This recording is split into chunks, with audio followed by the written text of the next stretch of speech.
Abdul went to an all-boys school where there were very few opportunities to meet girls, despite his wanting to. Haram, Abdul! One day, Abdul makes friends with a classmate named Michael. Michael was an extremely charismatic young man and well accomplished with the ladies too. There was one more thing Michael and Abdul had in common. They were both outcasts. The school they went to consisted of a 97% majority South Asian population, and Michael, being white and Abdul being half white, meant that they were automatically outcasted for the most part by their South Asian classmates. Things got so bad for Abdul that early on he actually had to be moved forms. One of his classmates even said to him, "How can you be Muslim? You're not even Pakistani." Not with that accent, but you know what I mean.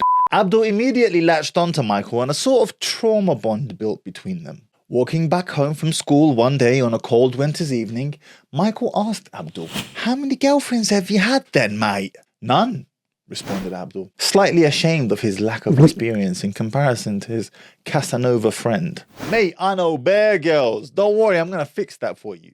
Abdul was nervous but excited at the same time. One thing to note about Abdul is that he was a handsome young man and never had any problems attracting the attention of the opposite sex. You will see later on in this story how this apparent advantage did nothing to save him. The next day, Michael and Abdul met early at a nearby petrol station. Standing against the wall was a harem of 6 or 7 intimidatingly attractive young ladies. Michael confidently waltzed up to them and gave each of them a hug. He clearly knew these bints. Where does my man get his confidence from? Abdul wondered to himself. The girls stole glances at Abdul and asked Michael where his new friend was from.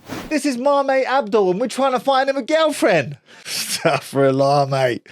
Haram! Abdul wanted to sink into a hole in the ground. How are you going to out man like that? Nevertheless, the girls didn't seem to be put off and took a liking to Abdul. One thing led to the next, and in typical fashion, Abdul himself took a liking to the most attractive girl of the bunch.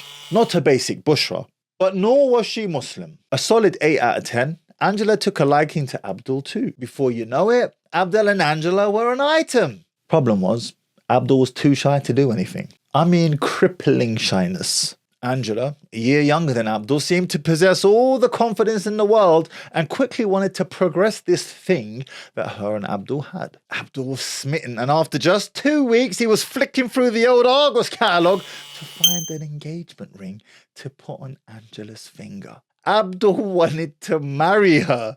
There was just one trivial, small problem with Abdul's grand plan. A couple of problems for that matter. Number 1, Abdul was 15. Number 2, Angela wasn't even Muslim. Number 3, Angela was not wifey material. Despite her young age, she had already had loads of boyfriends in the past, smoked, partied, and was basically a walking red flag. Nice one, Abdul, bro. You sure know how to pick 'em. No matter. Abdul was in love and determined to take Angela to his family and wed her in holy matrimony. Whilst Abdul was caught up in his smitten bubble, Rakesh, a classmate, shared a piece of news with Abdul that was so difficult to stomach, he didn't believe it.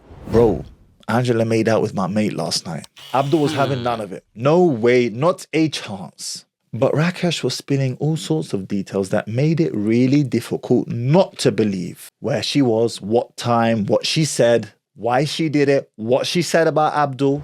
"He's too frigid and won't do anything with me. What do you expect me to do?" On and on and on. It was true. Abdul was painfully frigid and can do little else other than profess his undying love for his beloved through endless simpy text, love letters, and gifts. Worse still, Rakesh's mate already had a girlfriend, and Angela knew about it but did not care. Finally, after hearing the same story corroborated from other classmates that also knew Angela, Abdul decided to confront her.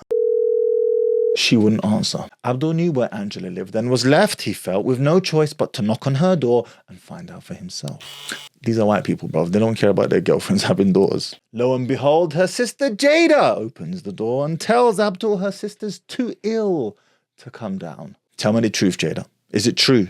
Did she really do it?" Jada's facial expression immediately turned to one of sadness and guilt. "I'm so sorry, Abdul," was all she said.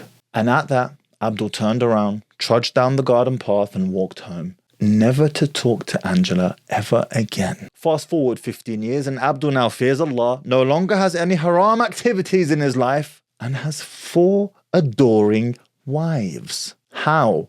What changed? Remember, what you've just heard was based on a true story. And as a practicing Muslim, you may think that it has little relevance to your life today. You're mistaken. First of all, I want you to remember, Abdul was gifted in the looks department, but still Angela cheated on him with someone, by the way, considerably less attractive than him, and whom already had a partner, whilst Angela knew about everything. Why? In Abdul's desperate attempt to win Angela over, he secretly gave her the ick. She could tell he was overcompensating and trying too hard to make her happy. And when you do that, a woman asks herself, why? Why are you trying so hard to win my affections over? What are you overcompensating for? What is wrong with you? Her hypergamous nature tells her that she should be the one trying to win you over. If he truly is superior in all the departments women want a man to be, high intelligence, looks, current or future career prospects, etc., etc., etc. It also didn't help that Abdul was painfully frigid, obviously, and this would have had a knock-on effect on how he carried himself with regards to his confidence and how he projected that to the outside world, including to Angela. But just as well he was, because health-wise hot, bruv. This lesson was brutally highlighted by the fact that Angela cheated on Abdul with someone considerably less attractive than him, all whilst knowing he was already in a relationship. So when I tell you don't prioritize her, and remember, Abdul was lavishing Angela with gifts and texts and attention and time and everything. Still, it wasn't enough. So when I tell you don't prioritize your woman, I am not telling you she's not a priority. I am telling you, you must prioritize what matters first. And for a man, that usually means work. Women innately chase what they can't have and desire the most, your attention. But your attention is only valuable if it is hard to get a hold of in the first place. The lesson? Women crave men who don't prioritize them. Remember when Abdul went groveling to Angela's door to find out if the rumors were true? Remember how she told her sister to lie that she's sick? Thankfully, Abdul had the wherewithal to remove himself from this situation and not continue to humiliate himself. But if he did, what do you think would have happened? Angela would have continued avoiding on him and cheating on him, but she'd keep him around for food and gifts because that's all Abdul was good for. Don't be Abdul. Now let's circle this back around for us practicing Muslims. Your guiding light should always be, number one, your religion, and number two, your own personal boundaries that you are simply not willing to compromise on. The golden rule is this: if she violates any of those boundaries, punitive measures must come into effect immediately. She might not like it, but she will absolutely respect it. And ultimately, this will all serve to keep her loyal to you for longer, which is what you wanted all along. The lesson? The more you force it to happen by any and all means necessary, irrespective of whether it breaks your boundaries or not, the less likely it is to happen. And what I'm about to share with you is especially important during the courtship phase of a relationship where so many of you young men mess up. The bottom line is this: what is written for you, Habibi, will not miss you. You already know this, but if you can truly deep this when interacting with a sister for the purpose of marriage, you will no longer feel that sense of neediness and desperation. Women can smell when you are needy, but they are just as apt at smelling when you are slightly indifferent as to whether you will marry her or not. And this touch of indifference indicates to her,